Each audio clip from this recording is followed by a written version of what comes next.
social media is blowing up saying Wemby did more to save the All-Star game in 10 minutes than they've tried to do in 10 years. For years, the NBA All-Star game has had a problem.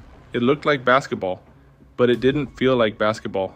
No defense, no urgency, no pride.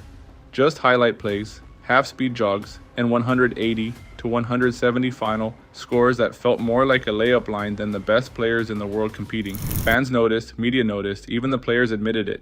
The All-Star game, once a must-watch event, had become background noise, and then came 2026. The NBA introduced a new USA versus World format. Shorter games, target scores, more structure, more stakes. But here's the truth, the format didn't save the All-Star game. Victor Wembanyama did, and it started before the ball even went up. In the days leading up to the games, Victor Wembanyama made something very clear. He wasn't going to treat this like an exhibition. He said he wanted competitiveness. He said he wanted intensity. He said he was going to defend. Obviously, it hasn't been competitive, and I've always thought myself that if I was in there, I'm never stepping onto the court to lose, or not caring. That might sound normal, until you remember what the All-Star game had become. Players usually laugh when asked about defense at All-Star weekend. They joke about saving energy. They talk about putting on a show. Wembanyama didn't. He talked about pride. And when someone of his stature, arguably the most unique talent the league has ever seen, publicly commits to competing, that shifts expectations. Because now it's not just about highlights, it's about effort. The opening tip goes up for the first game. 6 seconds later, Wembanyama throws down a dunk. Not a casual jog to the rim dunk. An aggressive, tone-setting dunk. It wasn't flashy for the sake of being flashy. It was intentional. It said, this is not going to be one of those games. And from that moment on, something felt different. And Team World has it first. So 12-minute game. That's a great way to start. Victor Wembanyama. He contested shots. He rotated defensively. He closed out. He protected the rim like it actually mattered. Yeah. I told you. You could see it in his body language, and this wasn't a vacation for him. It was competition, and that's contagious. Yes, the USA versus World format helped. Splitting players into national pride groups created natural tension. There was something real to represent. Teammates were grouped by identity instead of conference. That automatically adds pride. But formats don't create intensity. Players do. You can change the rules all you want, but if the stars don't care, it doesn't work. And multiple analysts pointed this out afterward. The format gave structure, but the players had to bring energy to make it compelling. Wembanyama brought it immediately. He made defense cool again in an all-star setting.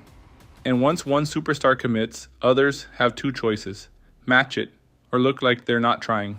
No all-star wants to look disengaged next to a 7-foot, 4-inch generational talent sprinting back in transition. Here's where it gets really interesting. Anthony Edwards, who ended up winning All-Star MVP, repeatedly credited Wembanyama for setting the tone. He didn't say the format set the tone. He didn't say the coaches set the tone. He said Wembanyama did. That matters. I ain't gonna lie, Wemby set the tone. Like, he came out playing hard, so it's hard not to match that. So shit, that what happened. Because when an MVP caliber player publicly says another guy shifted the energy of the entire game, that validates the impact. You could see it as the game went on. More contested shots, more real defensive possessions. Players actually trying to close the game out. Strong. It wasn't playoff basketball, but it wasn't a layup line either. And for the first time in years, fans were talking about the All-Star game like it was competitive. That's not small. That's cultural. Yeah, he set the tone, and it was definitely competitive. Let's be honest about something. The All-Star game used to mean something. Think about the battles between East and West in the 2000s. Think about Kobe Bryant taking matchups personally. Think about LeBron James and Dwayne Wade trying to win. Think about players actually guarding each other. Somewhere along the way, that edge disappeared. Scoring records kept getting broken, but nobody cared. When you see 200 points in a game with no resistance, it stops being impressive. It starts feeling artificial. And fans are smart. They can tell when something matters. For years, the All-Star game didn't, until now. Here's why this wasn't random. Wembanyama isn't just another star. He represents the future of the NBA, international stardom, unique, two-way dominant, hyper-competitive. The new format, USA versus World, naturally put him at the center of the event. He's arguably the face of the World team. That automatically gives him a leadership role. But what made this powerful was that he didn't lean into flash. He leaned into effort, and that's rare for someone with his level of hype. Usually young superstars embrace the spectacle. Wembanyama embraced the competition. That distinction is why this stuck. Across outlets, national and local, the language was consistent. Set the tone. Brought as sacked intensity. Changed the energy. Saved the all-star game. That phrasing doesn't happen by accident. Writers don't align narratives like that unless something clearly shifted. This is where the long-term impact comes in. Because now there's tape, now there's precedent, now there's a standard. If next year's all-star game starts slow, fans are going to compare it to 2026. They're going to say, remember when Wemby was diving into rotations and contesting everything? And that creates something powerful. Social pressure. No all-star wants to be the guy jogging while Wembanyama is competing. No all-star wants clips circulating of them avoiding defense, in contrast to someone taking it seriously. One player can shift expectations. We've seen it before in the league.